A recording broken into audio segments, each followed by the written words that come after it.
On the back of a huge win at the World Whisky Awards, J.J. Corry are bringing the goods yet again and teaming up with James J. Fox Cigar and Whisky Shop, bringing us a triple cask exclusive, technically speaking.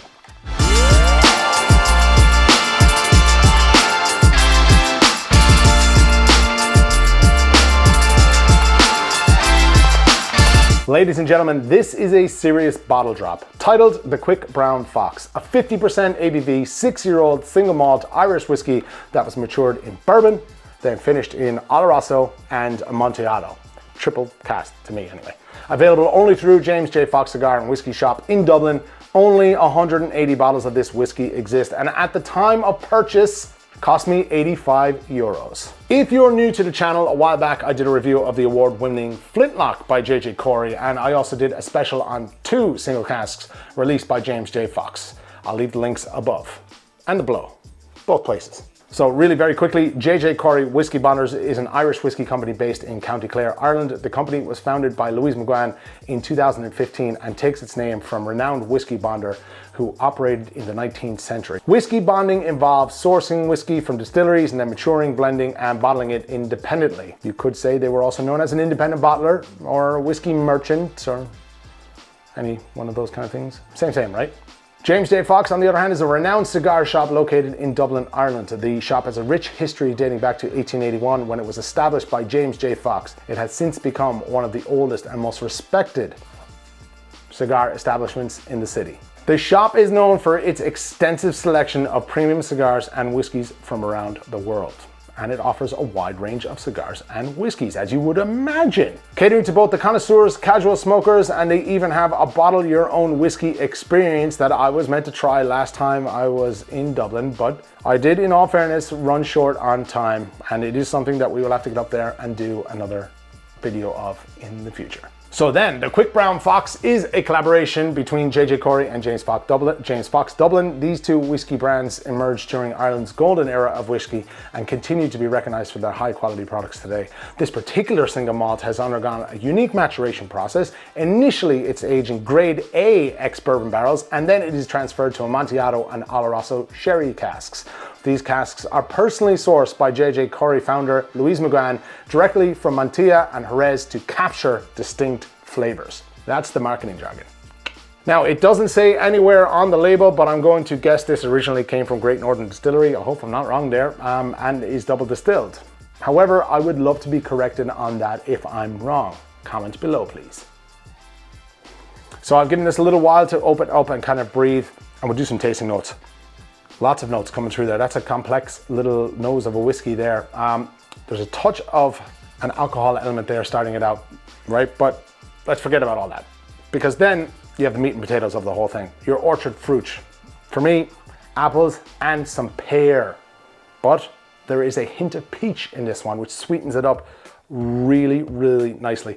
Now, the more this opens up, it's introducing ever so slightly some nutty notes and some earthy notes, but more nutty than earthy. There is a sweetness to this, which I can only describe as maple syrup. To me. Not everybody will agree with that. I don't care. That's just what my nose picks up. My nose picks up some weird shit sometimes. Anyway, there is stone fruits happening there as well, but it's not overpowering.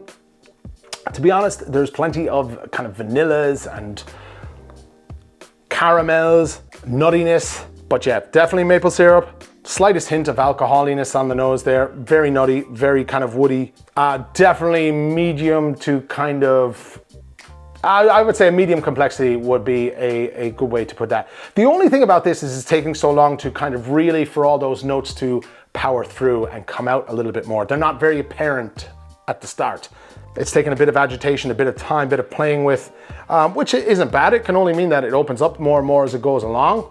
But I would like it to open up kind of a little bit more quickly. That's my only downside, I would say, to the nose. My favorite part, the first sup, Sláinte. To me, very woody, starting out, touch tannic, very nutty, even a little bit herby, or herby, depending on how you like to say it, from what part of the world you are. A bang of white pepper spice, just blasting through there, really spicy on the tongue now. But not thin. There's a creaminess there to it. Marzipan, think. We're going back for another one. Going in for a second one. Sláinte. A lot more marzipan that time. Dark chocolate. Nutty. Nutty. And tannic. There is that vanilla. You do have that sweetness there. Just a touch bitter. Very touch. But, you know, there's a decent, like the nose, there is a decent complexity following through here on the palate. Nose to palate. We're good.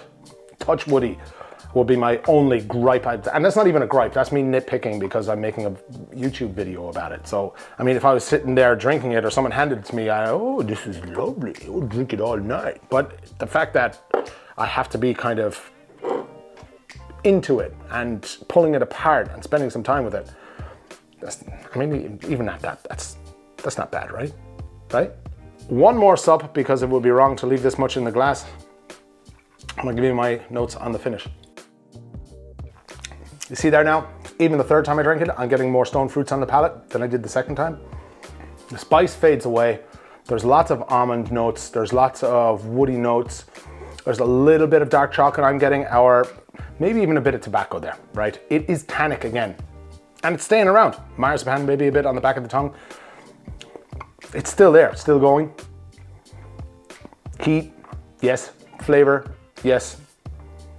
It's not a bad balanced whiskey at all between nose, palate, finish. I don't think that's a bad whiskey at all. I'm enjoying that. This is definitely a dram you would sit down and enjoy. I don't think there's anything too skew about it. In my opinion, this is a great little sipper, and priced at 85 for the amount of complexity you're getting isn't bad. The value is pretty solid. I think that it is. I would have liked, the only downside, okay, so in complete transparency, I would have liked it to open up a little bit more for me on the nose. I found it took very long for me. Now that could just be me. Like I said, stupid nose sometimes. But I did fairly enjoy this whiskey, and I do think it has a fairly well-balanced flavor spectrum. Have you had it? If you had, and you think so, or you disagree with me, let me know your notes or your thoughts in the comment section below, please. I'd be dying to hear what other people think of some of these whiskeys. Would I consider buying another bottle? Yes, I would. Now they are sold out, but I would highly recommend that if you can try this somewhere, if you can get a sample of it somewhere, off of someone, then do so. I think I'd be pretty pleasantly surprised. So congratulations again to Louise and the team at JJ Corry for their recent win, and congrats to James J. Fox for bringing out another lovely single cask. I hope you all get to try it. And don't forget, if you have, leave a comment below. We'll see you at the next Whiskey and Whiskey, whenever that is, next week hopefully. Sláinte.